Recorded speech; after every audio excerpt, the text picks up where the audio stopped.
Hello, hello. We are so excited to welcome you all to the installation, third Installment. installment, third installment of 3 deep dives that we've been doing based on some survey information that we collected back in 2021.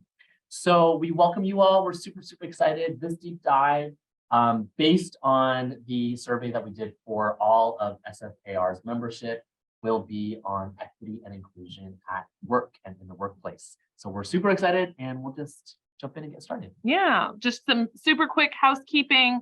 You're welcome to use the chat for any comments going back and forth. If you had any questions that you wanted to submit and have us answer, you can put them into the Q&A section and we'll be monitoring that. And of course, we're also going to be recording this so that everyone can see this later on SFAR's YouTube channel. Yes, yeah. And then also, so this is, we're going to be referencing a slide deck that we will have available. And what we're going to do today is just go through a lot of the high-level pieces of information that we thought were most crucial to the conversation around DEI in workplaces. And so you'll have lots more information that you can go refer to. And yeah, that's it. All right. Yeah. Why don't we go ahead and jump in? Okay, great. So as we mentioned back in 2021, in the spring of 2021, the SFAR, the San Francisco Association of Realtors, worked with the Poder Consulting Group to do our very first membership survey. And it was pretty exciting because this is something that is not done normally in local associations of realtors. And so this was an exciting process. We got over 700 members that took the survey, which represents almost 20% of our entire membership. And to give a little bit of context, normally surveys that go out to our membership are responded. It's going to be more like in the 5 to 7% range. So this was statistically significant for our association. And I think if we go to the next slide here, you can see that information as well. Yeah. And this was really exciting because the purpose of the survey was really to understand the diversity and experiences of our membership. You know, San Francisco and SFAR can feel a little bit like a bubble. Mm-hmm. And we kind of do things a little bit differently than other cities and other markets, and certainly a little bit different than other association of realtors. So we really wanted to dig in deep, get some information about our members, and specifically use that information to inform how we as SFAR create space for conversations, especially those that impact our membership's diversity, equity, and inclusion. So yeah, this is just exciting stuff, and we hope that this is a survey that we can do regularly. Mm-hmm. And so this is our pilot round, but we hope to be, doing more and more of this again in the future. Indeed. Yeah. So if we go to the next slide. So today we are going to be talking specifically about diversity in the workplace. So jumping to our first look, just a quick rundown on demographics on the next slide there. You can see here that we went with some high levels. So about 54% of our realtors identify as women and about 45% as men, with a few other answers in there. San Francisco has a robust LGBTQ community, 20% ringing in strong. I would actually call that a majority percentage. And there's about 6% of our agents that responded saying that they had disabilities. There are some more drawdowns on the next slides here so that you can see the breakdown of BIPOC. So that's Black, Indigenous, people of color. Again, something very unique to San Francisco. You can see about 24% of our population is Asian. So it's a majority population as opposed to a minority population within our association. 59% is white. And then on this slide and the next two, if you really wanted to drill down, you can see the exact makeup of our respondent race and ethnicities. And to provide a little bit of context for the respondents, which we really wanted to do before we talk a little bit about attitudes around workplace environments and DEI issues, we wanted to give you all a little bit of a sense of who responded. So over It's on the next slide, I it's on think the next here. slide, yeah. So over 60% of respondents were at larger brokerages, which we noted as over 75 agents. And then we had a smaller contingent of folks, 12%, that were in that middle tier brokerage size of 25 to 75 agents. And then a quarter of our respondents were in what we sort of identified as smaller brokerages of under 25 agents. And then about half of our respondents were solo agents. And then the next chunk were just about 14% were broker owners, and another 13% were buyers agents. Then you can see sort of a smattering of the different roles that we had represented. But for the most part, about half, I think it's noteworthy that just about half were solo agents in either mostly in larger brokerages, but some also in the smaller and medium-sized brokerages. Yeah. All right. So taking a look at our workplace environment, I know that certainly for me, I have taken a look around at my brokerage or my office before, and in my head calculated a guess. What I thought was really helpful for this survey is it's giving us concrete data, so tangible facts that back up some truths that you might have believed to be true, just using your own eyes and your own experience. But about 52% of respondents reported back that throughout looking at their brokerage, 25% or less were BIPOC people. So the majority of the brokerage, in other words, are white. And then also about half, 49% to be exact, reported back that when taking a look at the leadership roles at their brokerage, only 5% or less of those leadership roles were held by BIPOC people. So what you might have thought to be true, in your everyday activities, we do have the data here proving that there is some work to be done. True. Yeah, it's not true. Some work to be done in helping diversify certainly our leadership positions, but also the outlook and the makeup of some of our brokerages as well. This next slide here is a lot of the similar data. It's just breaking it down a little more specifically. So taking a look at professionals. So this would be whether it's the staff or the actual agents working within the brokerage there. If we combine the first two, so 29% and 15% there of those agents or staff members are identified as BIPOC.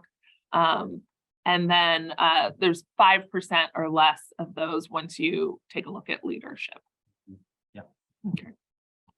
And what we also wanted to do was to kind of take that information that we have at a super local level, excuse me, at a super local level, and provide a little bit more context around what that looks like at the state level, as well as what that looks like at the national level. So right here, we don't, of course, have exact numbers because, as we had mentioned before, some of the survey questions that we had asked were asked for the first time specifically of our industry and our profession.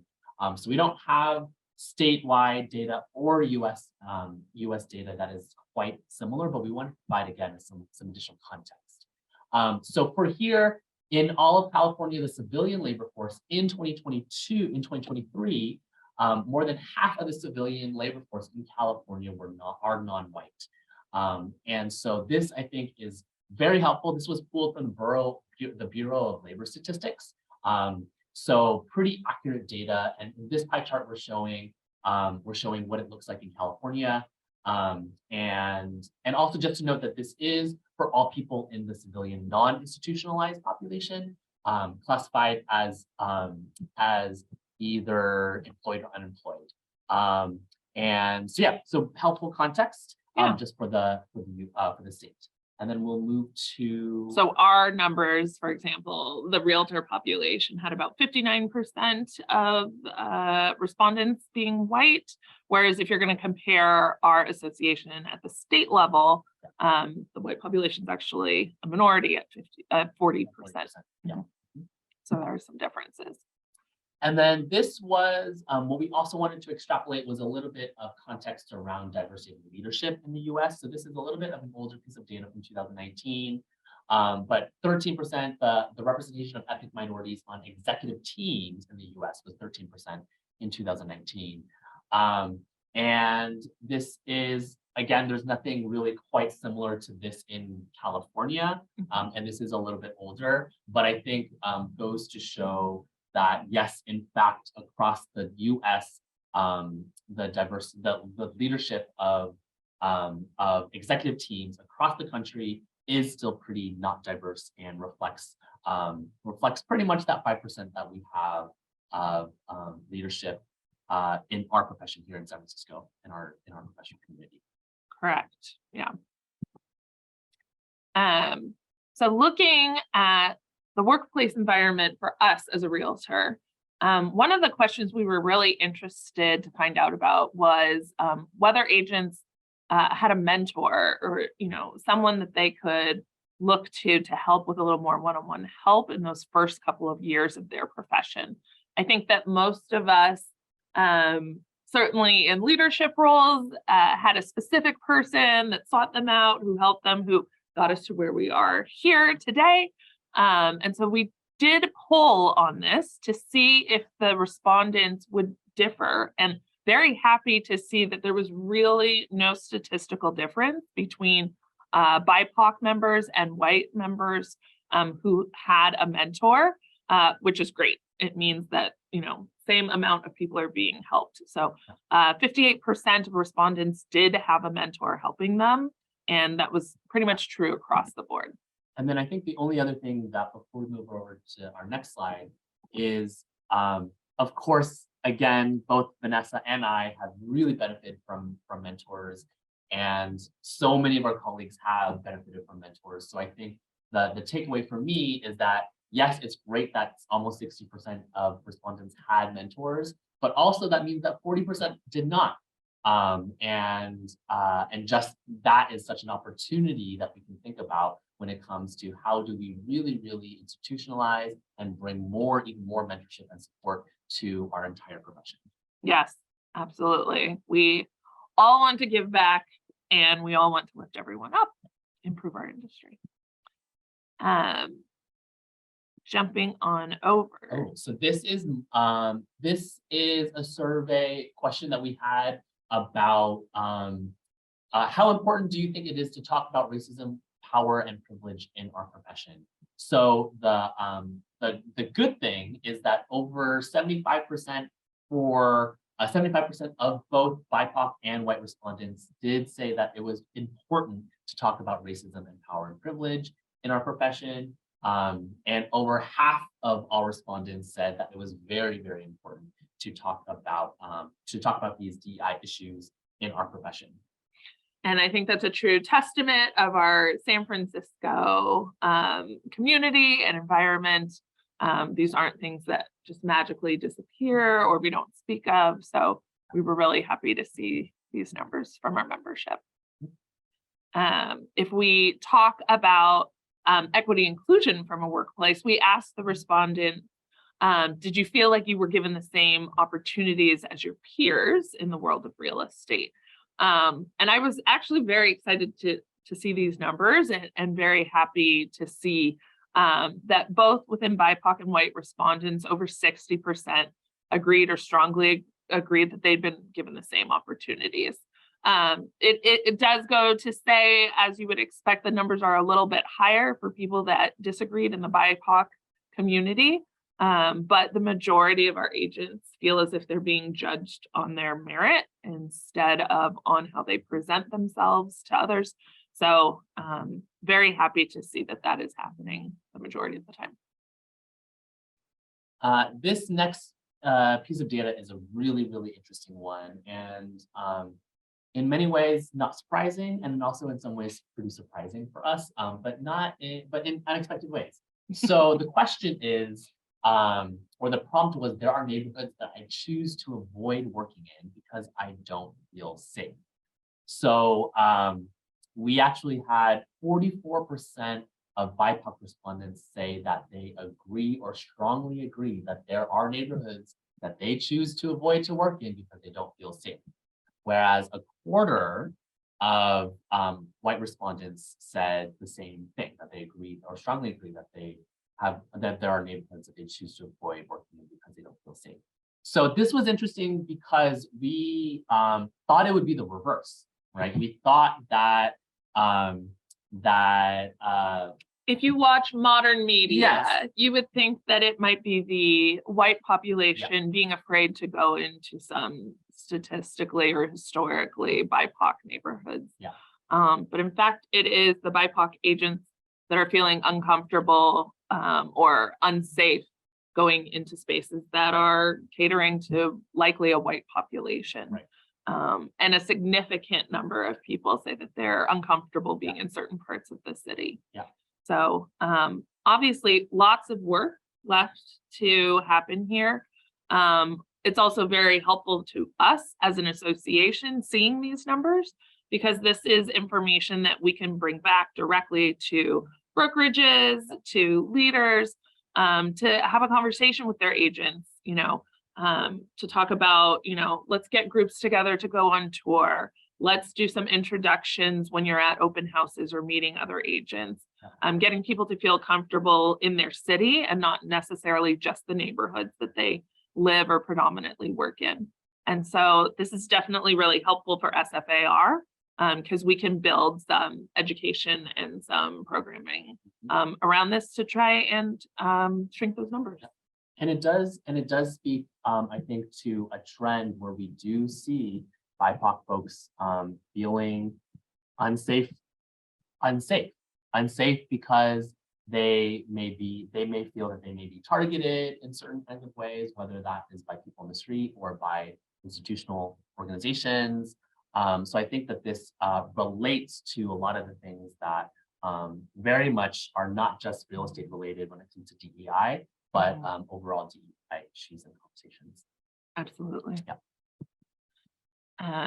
All right. Our next slide here is talking about equity and inclusion. So we asked people, do you feel like you have to distance yourself from any of your identities at work in order to feel effective? And so not surprising to me, at least, the numbers are again going to be dramatically different if you are looking at a BIPOC agent versus a white agent. So this might even have been a question for some people that they were unfamiliar with the question. They might not have had to do it, but for many people that are in a minority group, sometimes you have to feel, or sometimes you feel like you might need to change the way that you're speaking, acting, dressing, whatever it might be in order to fit in or be taken seriously. And so that's what this question is addressing. So about 16% of the respondents felt strongly that they did, in fact, need to distance themselves from what they considered their identity in order to be successful at work, compared to only half of that of the white population. And then happy to see that at least there was more than half of both groups polled that disagreed with this, felt that they could be themselves and represent themselves exactly who they were and did business. But this is definitely one of those data points that we will track over time to make sure that it is hopefully diminishing over time. But the fact that we've done this survey so that we have a base point here will be really helpful for the future. So this next one is, I've questioned how my identities have affected my opportunities at work.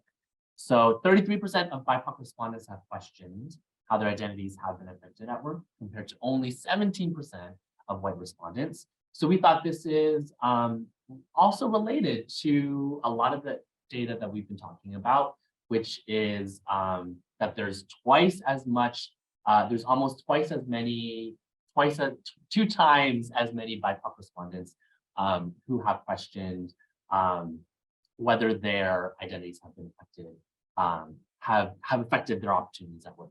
So I think that this is an important one also to relate to just generally speaking, how people show up, especially BIPOC folks, how they show up in their workplaces. And sometimes it is, this was an important question for us to talk about when it came to sort of attitudes that people are kind of coming into, perceptions, self-perceptions that they maybe are arriving at the workplace environments to. And these are sort of the tougher questions that are also a little bit, you're not going to be able to see this just from being surrounded in a room of folks. It's something that is definitely an internal question. Yeah, I think this is a good concept of like an invisible mental workload. Yeah. So if you're going to compare this slide to the previous one, so looking at this slide, 33% of BIPOC agents, they were basically second guessing themselves. They had to think about whether or not their identities were going to affect things with their profession. And luckily, according to the previous slide, only 16% of this 33%, actually felt that there was an impact. But even if there was no impact after all, 33% of people having to second guess all the time, always thinking, just wondering, double checking, questioning, instead of just existing, it makes a different, workplace environment. Yeah. And then also one thing to really note is, of course, we're looking at the agrees and the strongly agrees, but as similar with this slide and the other slide, when it comes to how people show up as in their own interior selves, when we also want to look at the disagrees and strongly disagrees, because we have here almost 60% of white respondents saying that they have not had to question their identities, whether their identities have affected their opportunities at work here. Completely have not. And similar to the question above, about 50% less of those respondents can say the same when it comes to BIPOC folks. So I think that's also just something to be aware of. Yeah. All right. Talking about culture and actions in the workplace. So, we talk about your brokerage culture, the environment, how you all come together as agents. If you are not a true solo broker owner, but you work with other agents, either on a team or your brokerage. This is taking a look about, does your company have meaningful commitment to diversity, equity, and inclusion? And it was really nice to see that 70% or more of all respondents felt that their brokerage, that their community of agents that they're working with are actively trying to have a meaningful commitment to DEI work, which is exactly the way that we should be working, exactly what we're hoping to see. And certainly we hope and feel that it's true here at the SFAR level with our DEI committee. So this was an interesting opportunity also for us to get not only quantitative information based on survey results, but also qualitative, some qualitative information. So we asked folks, what does allyship look like for you in your daily life? We asked that as an open-ended question, and we got a lot of really, really good responses of various levels of awareness and of understanding when it comes to what allyship can look like. And we wanted to pull out just a few to represent some of the major sentiments, apologies, major sentiments that kind of came up throughout all of the responses. So one of them is, I treat all people with respect. I judge people on the content of their character, not on the color of their skin. So this came up quite a bit, and it was a really wonderful, wonderful sentiment. And we also did want to mention that we did see a few mentions in our responses about color blindness, and just wanted to specifically call that out because color blindness is not a form of allyship, and is actually can be actually quite harmful when someone does not recognize or was not willing to recognize that race matters and has an impact on opportunities and perceptions income, and all lots of things, lots of other things. So that was something that that we saw. And we want to call that out. It's a much bigger conversation. All Right. of these are much bigger conversations, but we also wanted to just start that conversation and give you all some highlights. Yeah. So like a takeaway, absolutely positively, we want you to judge people on the content of their person. That is a really positive way of thinking. But to say that I don't see color becomes problematic, because sometimes seeing color is actually helpful or critical to allowing everyone to have an even playing field.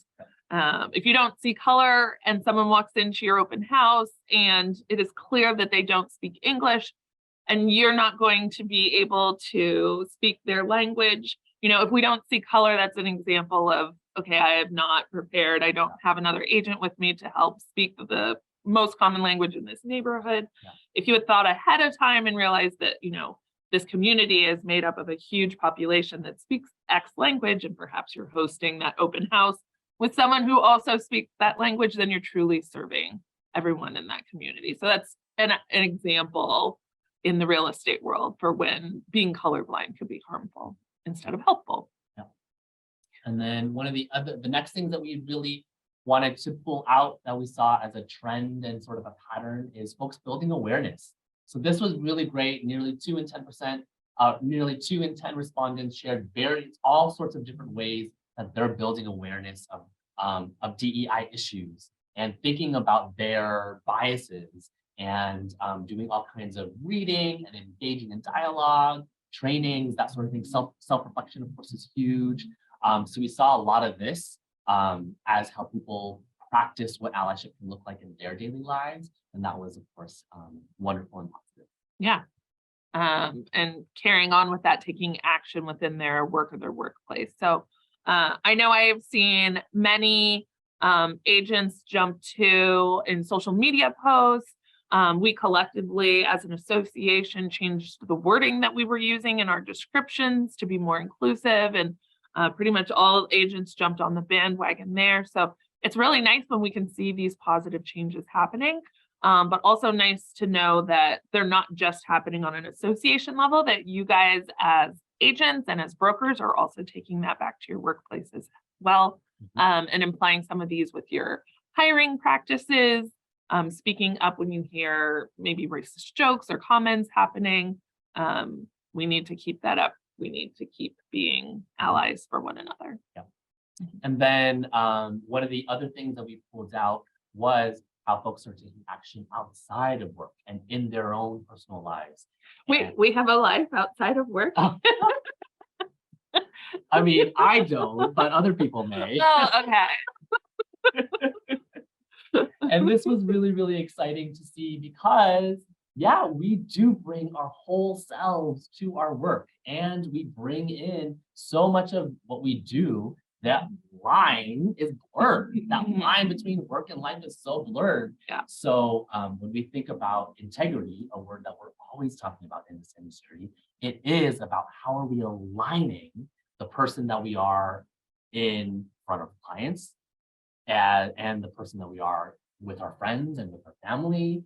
And all of that is also really, really important to think about. How are we showing up as allies outside of work? So a lot of folks mentioned whether they're also doing their own sort of self-reflection outside of work. So attending protests or supporting BIPOC businesses, volunteering, donating to different organizations. And we love this because allyship is in action, right? Like allyship it needs to be a verb. It needs to have a regular engagement, and also it has to it's participatory. And that is really, really exciting to see people really thinking about how are they participating in allyship across the board in work and in life. What a perfect softball that statement is, Kenny. Yes. Yes. What would someone perhaps do if they're looking to be an ally? I think we have a slide about that. So on our next slide here, we've come up with a few tangible actions that everyone can do in their day-to-day real estate lives. So it does not matter what your position is in the world of real estate. If you're a realtor, a supporting staff member, a managing broker, all of these can be applied to your real estate practice. So the first one we would hope would be really obvious. The really basic one is challenging racist comments and behaviors in the workplace. And of course, challenging any racist words. All of this is critical work for allyship. So inaction is about the worst thing you can do. Sometimes it's scary to speak up, but it is incredibly important. And so that's an easy step if you ever encounter that, to take a deep breath and say something. And also, one of the things about this is sometimes recognizing that sometimes racism is subtle. A lot of times it's really subtle, and it's not going to be some racial epithet or like a hate word necessarily. It can be really insidious. And so part of it, what we're trying to encourage and invite you all to do, is just to be critical about noticing what happens in life and asking yourself, wait a minute, is that something that might be a little bit racist? Yeah. And it might be. And I think having conversations with folks with your colleagues or with your friends and family, and just being like, this is what I saw. Is that weird to you? Is that I'm getting a little bit of like a racist, flag in my mind. And having these kinds of conversations is also part of it, not just necessarily the overt forms of racism. Yeah. And of course, applying that to other categories as well. We're talking about race, but we could give the exact same pitch for ageism, sexual orientation, homophobia, any of those categories. One of the things that you can also do on your day-to-day is educating yourself about, or taking a moment to think about, are you consuming diverse content? So how is it that you're learning about other cultures or identities? Or maybe the content that you're consuming, is it coming from many different viewpoints, different experiences? Sometimes we have options, sometimes we don't. But if you have different options on, your training classes, or, attending different types of conferences, maybe you want to, look at an affinity group to join. So there are many that are here in San Francisco. So we have the Women's Council of Realtors. We have the recently formed Hispanic Realtor Association. We have CREA and ARIA for the Asian community of real estate.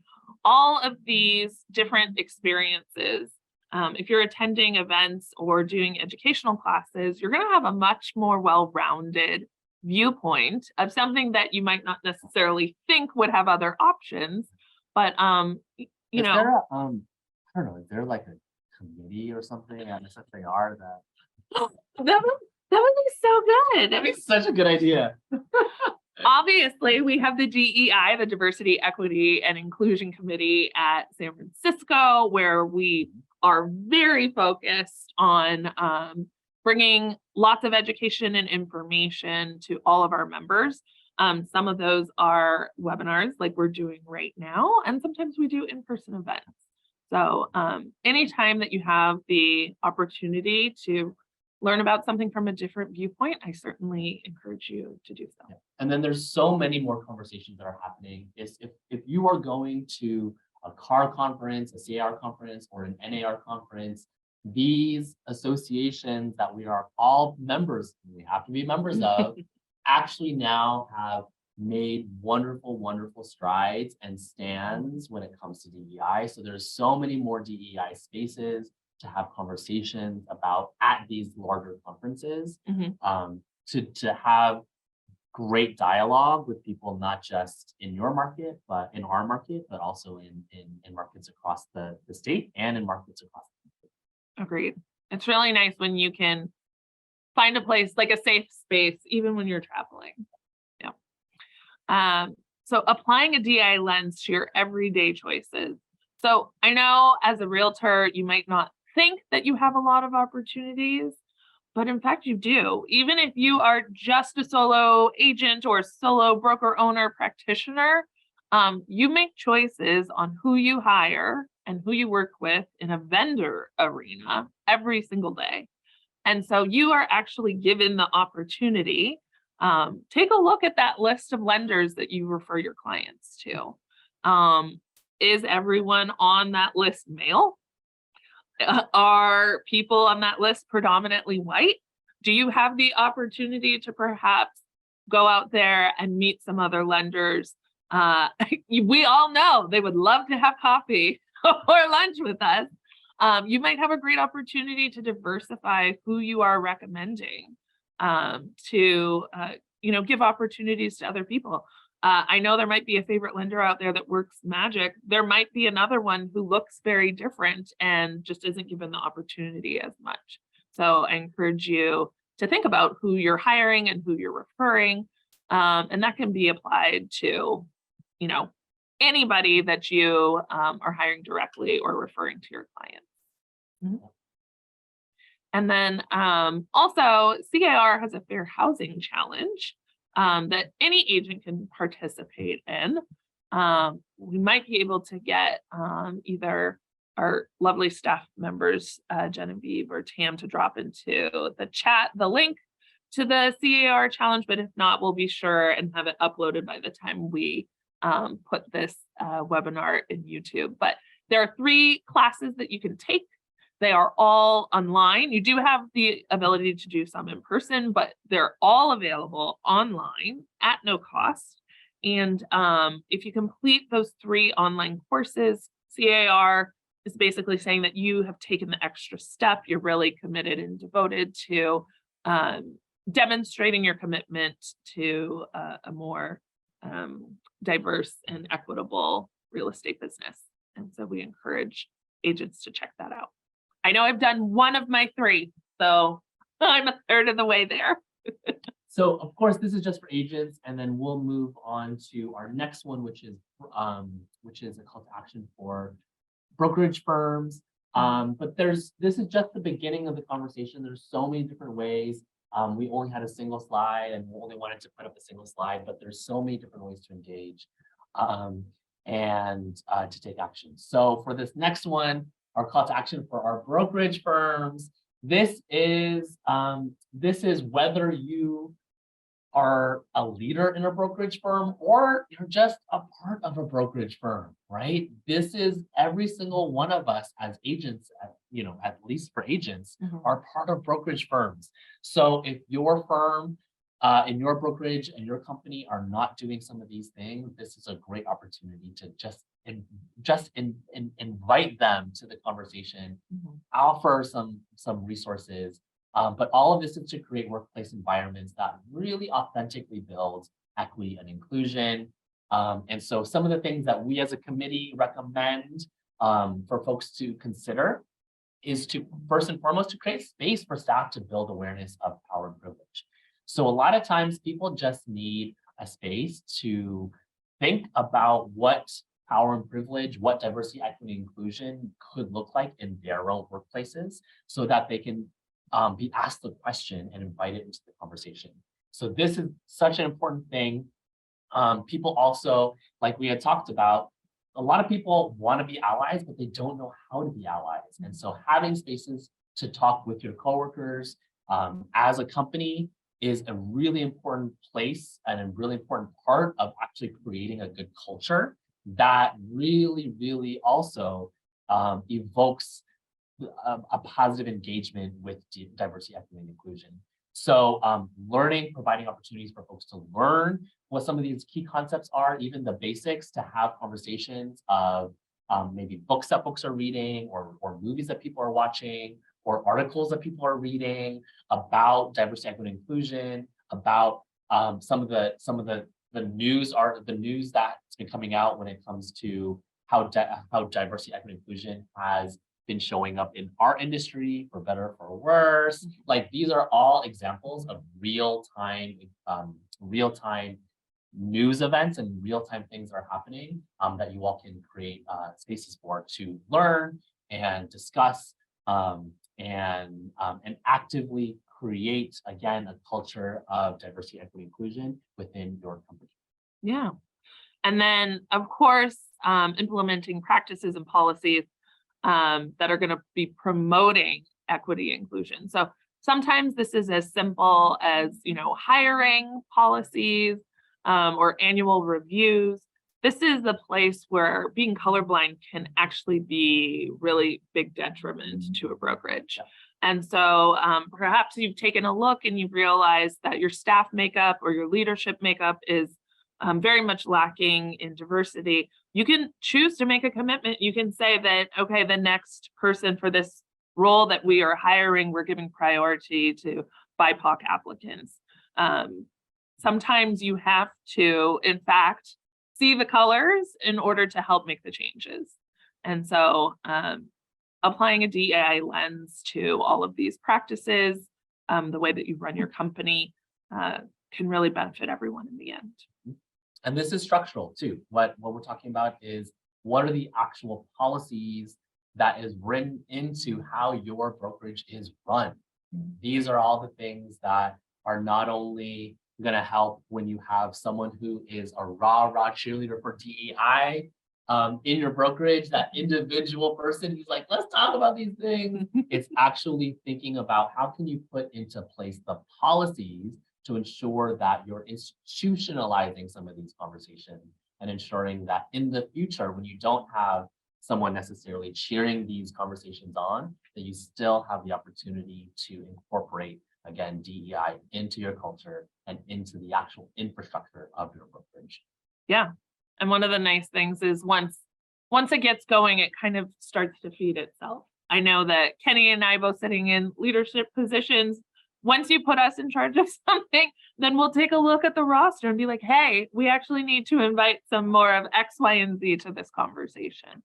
So having a more diverse leadership group, it really does help bring more diversity in the end. So, all right. Sounds good. Should we go to the next page?